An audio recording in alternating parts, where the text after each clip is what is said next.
Ilustración fue una época histórica y un movimiento cultural e intelectual europeo, especialmente en Francia y en Inglaterra, que se desarrolló desde finales del siglo XVII hasta el inicio de la Revolución Francesa. Aunque en algunos países se prolongó durante los primeros años del siglo XIX. Fue denominado así por su declarada finalidad de disipar las tinieblas de la humanidad mediante las luces de la razón. El siglo XVIII es conocido por este motivo como el siglo de las luces.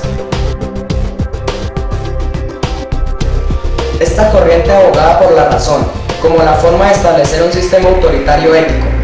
Entre 1751 y 1765 se publica en Francia la primera enciclopedia de Denis Diderot, que pretendía recoger el pensamiento ilustrado. Querían educar a la sociedad porque una sociedad culta piensa por sí misma. Era la mejor manera de asegurar el fin del antiguo régimen, el absolutismo, es decir, la concentración del poder legislativo, el poder judicial y el poder ejecutivo en una misma autoridad, el rey. Los ilustrados exaltaron la capacidad de la razón para descubrir las leyes naturales y la tomaron como guía en su análisis e investigaciones científicas. Defendían la posición de una serie de derechos naturales inviolables, así como la libertad frente al abuso del poder del absolutismo y la rigidez de la sociedad estatal del antiguo régimen. Criticó la intolerancia en materia de religión, las formas religiosas tradicionales y al Dios castigador de la Biblia, y rechazó toda creencia que no estuviera fundamentada en concepción naturalista de la religión. Aunque la Ilustración no era una actitud uniforme, había un consenso entre las diferentes ideas ilustradas de mediados del siglo XVII, cuyo símbolo era la enciclopedia. Este consenso se basa en la convicción de que la razón, combinada con la experiencia humana, podía descubrir las leyes que gobernaban el funcionamiento de la naturaleza. De igual manera, la moral ya no se concebía como una verdad, sino más bien como un producto de las circunstancias, un enfoque conocido como relativismo. En su libro El espíritu de las leyes, el filósofo francés Montesquieu analiza cómo diferentes circunstancias en sociedades distintas dieron lugar a leyes diversas, puesto que no existía ningún monopolio de la verdad o de la justicia. Los pensadores de la Ilustración, sobre todo Voltaire, abogaban por la tolerancia y atacaban a la Iglesia como un poder autoritario y represivo.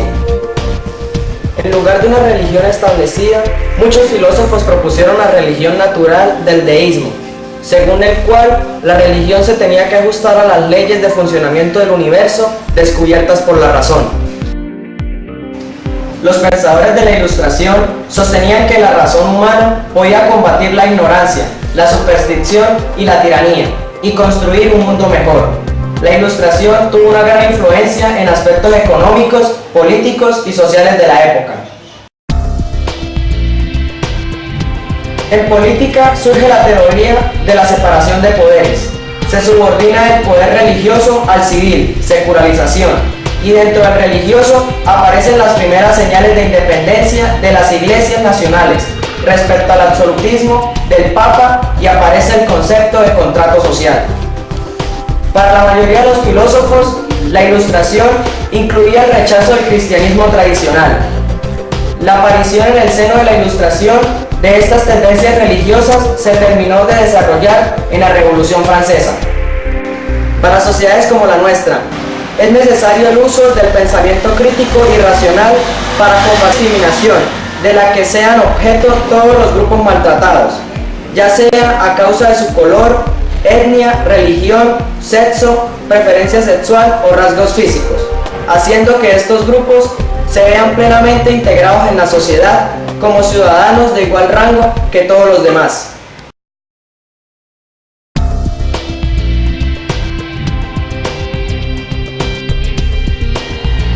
El marxismo es el conjunto de movimientos políticos, sociales, económicos y filosóficos derivados de la obra de Karl Marx, economista, filósofo y periodista revolucionario alemán de origen judío, quien contribuyó en campos como la psicología, la economía, el derecho y la historia. El objetivo que se propone es que los trabajadores tengan un acceso a los medios de producción en forma institucionalizada, es decir, utilizando las instituciones públicas del Estado para que los trabajadores obtengan medios de producción y evitar que la burguesía concentre cada vez más los medios de producción, la propiedad y la población del país, como sucede en el mundo capitalista o neoliberal. Con el acceso a los medios de producción a los trabajadores, el marxismo concluye que se logrará una sociedad sin clases sociales, donde todos vivan con dignidad, sin que exista la acumulación de propiedad privada sobre los medios de producción por unas cuantas personas, porque supone que este es el origen y la raíz de la división de la sociedad en clases sociales. Los marxistas consideran que la sociedad capitalista se divide en clases sociales, de las que se toman en consideración principalmente dos: la clase trabajadora o proletariada y la burguesía. La clase trabajadora o proletariado, Marx definió a esta clase como los individuos que venden su mano de obra y no poseen los medios de producción, a quienes consideraba responsables de crear la riqueza de una sociedad. Con retraso, Banco 5. Atención, capataz.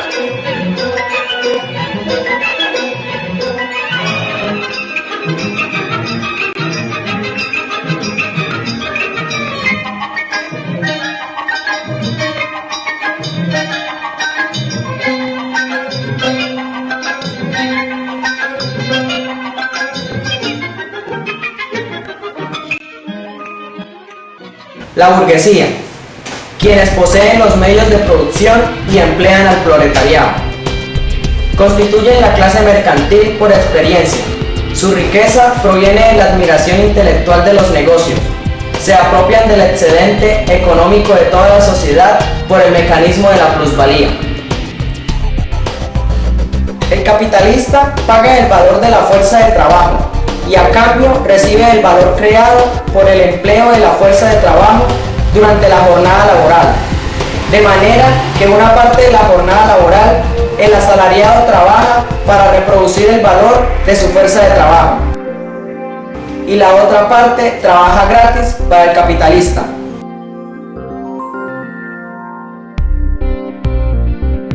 Esta diferencia de valor entre el valor de la fuerza de trabajo y el valor producido por su empleado es lo que Marx denomina como plusvalía. Esta plusvalía es la base de la ganancia capitalista.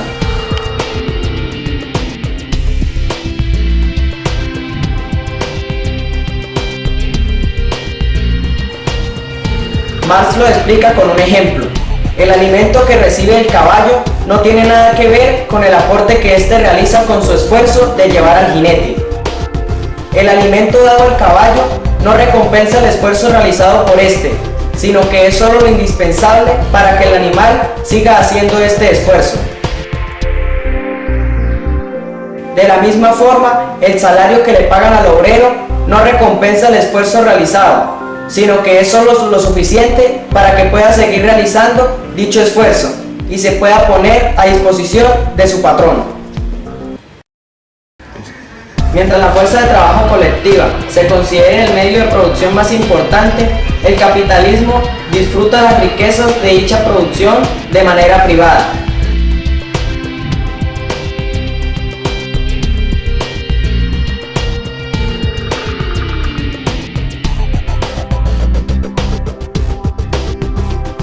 La ética es la ciencia que fundamenta el comportamiento moral del ser humano para adecuarlo bien del universo, la sociedad y el individuo.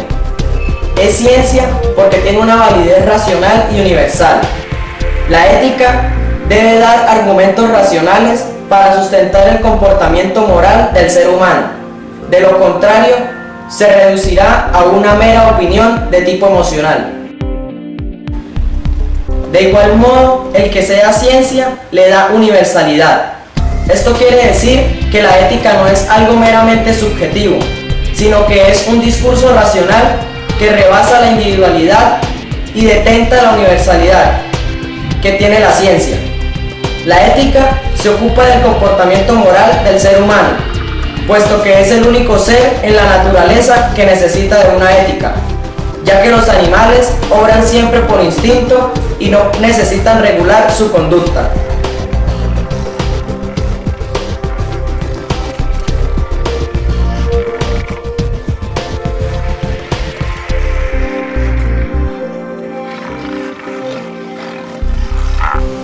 Todos los seres humanos nacemos con un sentido del bien y del mal.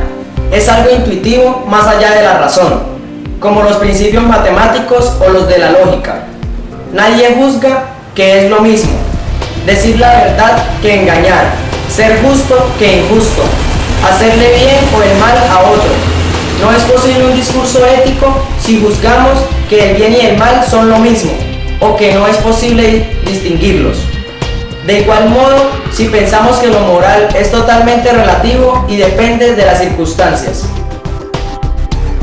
Immanuel Kant enseña que existen dos leyes que rigen al hombre, la ley natural o la ley moral, lo que concretó en esa bella sentencia: sobre mí el cielo estrellado, dentro la ley moral. La naturaleza se rige por la ley de la necesidad, el ser humano no por la necesidad, sino por la ley moral, dada su capacidad de libertad. En el hombre, continúa Kant, se dan principios que son imperativos, es decir, racionales, universales y categóricos, esto es, no subordinado al fin.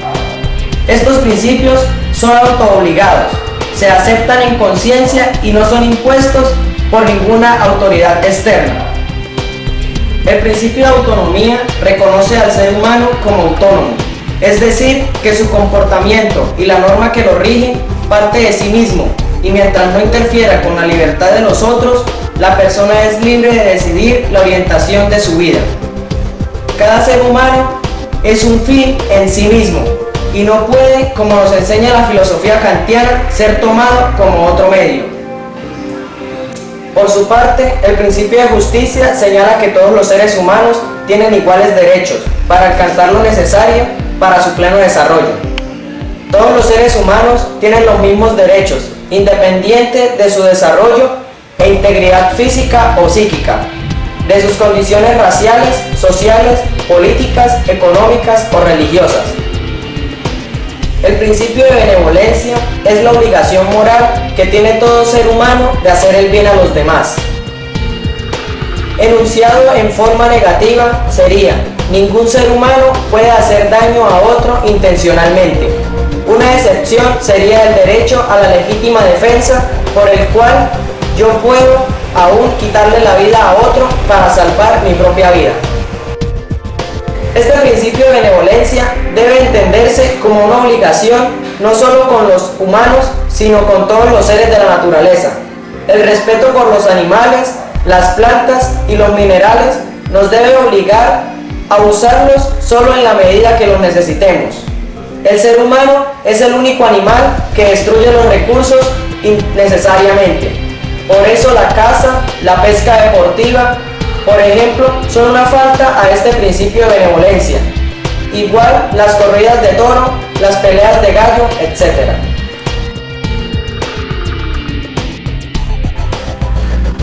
Una clave para conocer el progreso o nivel moral de una sociedad o de un individuo es valorar la motivación que tiene para actuar. Nietzsche señala 3 etapas en la motivación moral: la motivación del esclavo, la motivación del mercenario y la del hijo. El primero obra por medio al castigo, el mercenario por el incentivo a la recompensa, el hijo por el amor filial. Una sociedad en que la mayoría de sus miembros obran solo por miedo al castigo es una sociedad con bajo nivel moral.